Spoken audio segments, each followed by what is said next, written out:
Francesco Bagnaia, sang juara dunia MotoGP 2 kali, nyaris menyerah di awal kariernya. Baru-baru ini, ayahnya, Pietro Bagnaia, mengungkap bagaimana putranya sempat merasa depresi saat masih berada dalam tim Italia, sebuah tim yang menurut Pietro tidak mengajarkan apapun dan selalu marah-marah. Pada masa tersebut, Pietro berjuang keras agar Pecco mendapat kesempatan tes dengan Mahindra. Meski ia menghadapi ancaman, jika Pecco melakukan tes itu, dia tidak akan pernah bisa balapan lagi. Namun, Pietro tetap menandatangani surat pelepasan dari tim Italia, mengambil risiko demi hal yang ia yakini. Di saat yang sangat tepat, Valentino Rossi tengah membentuk VR46 Academy. Melalui Uccio Salucci, tangan kanan Rossi, Pecco diundang bergabung dalam proyek awal ini. Tawaran tersebut menjadi titik balik luar biasa bagi sang pembalap muda. Dari sebelumnya merasa frustasi, Pecco kini kembali bersemangat, overjoyed, untuk kembali ke dunia balap motor. VR46 Academy, yang dibentuk Rossi pada 2014, kemudian menjadi wadah penting bagi perkembangan bakat muda Italia. Pecco memang jadi salah satu contoh terbaik. Dari Academy, ia berhasil naik kelas ke Moto2, kemudian meraih gelar juara dunia Moto2 pada 2018 dan menjuarai MotoGP berturut-turut pada 2022 dan 2023 bersama Ducati Lenovo Team.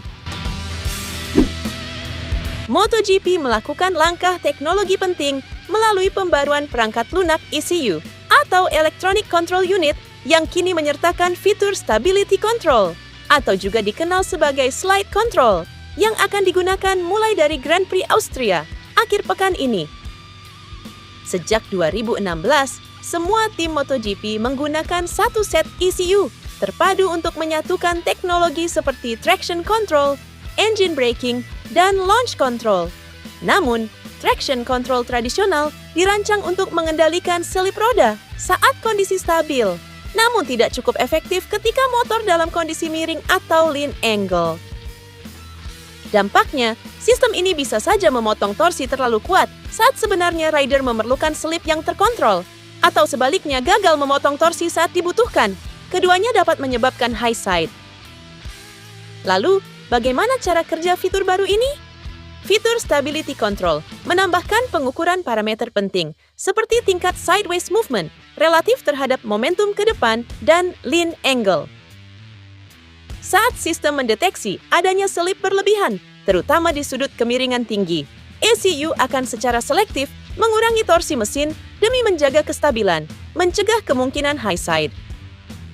Berdasarkan laporan dari MotoGP.com, sebagian besar, jika bukan semua, tim diperkirakan akan langsung menerapkan update ECU ini di Austria. Langkah ini kelanjutan dari upaya berkelanjutan MotoGP untuk meningkatkan aspek keselamatan di lintasan, khususnya dalam mengurangi risiko high side yang bisa berbahaya. Komisi Grand Prix telah menyetujui perubahan penting dalam prosedur grid untuk sesi Tissot Sprint yang digelar pada hari Sabtu. Mulai sekarang, waktu yang diperbolehkan tim dalam posisi grid sebelum lampu start menyala diperpanjang menjadi 20 menit, bertambah 5 menit dari durasi sebelumnya. Penambahan waktu ini memberikan kesempatan bagi mekanik dan kru untuk bertindak tanpa terburu-buru, mencegah kesalahan setup yang bisa merugikan saat balapan. Sementara itu, seluruh prosedur grid lainnya tetap dipertahankan seperti biasa. Di lintasan dengan cuaca tidak menentu, termasuk potensi hujan atau turunnya suhu kota, waktu ekstra ini memungkinkan tim menyesuaikan strategi dengan lebih baik, misalnya menukar dari ban kering ke ban basah jika diperlukan. Pada MotoGP Austria 2025, ada teknologi baru yang dipasang di semua motor, namanya Stability Control. Fungsinya untuk membantu menjaga kestabilan motor saat menikung agar pembalap tidak terjatuh high side. Marc Marquez sudah mencoba sistem ini di tes sebelumnya. Menurutnya, fitur ini memang membuat motor lebih mudah dikendarai, tapi justru mengurangi peran dan kemampuan pembalap itu sendiri. Semakin banyak elemen elektronik yang dipasang di motor, maka makin kecil pengaruh pengendara. Saya sudah menguji sistem ini di Aragon dan Malaysia, dan ternyata lebih mudah dikendarai. Sebagai rider, saya tidak suka, katanya dikutip Crash. Bagi MotoGP, teknologi ini dibuat demi keselamatan. Tapi Marquez khawatir balapan jadi kurang seru Apalagi sekarang sudah ada perangkat ride height dan aerodinamika yang membuat duel antar pembalap jadi jarang. Mulai 2027 nanti, beberapa teknologi seperti ride height device dan bagian aerodinamika akan dibatasi, bersamaan dengan perubahan mesin menjadi 850 cc.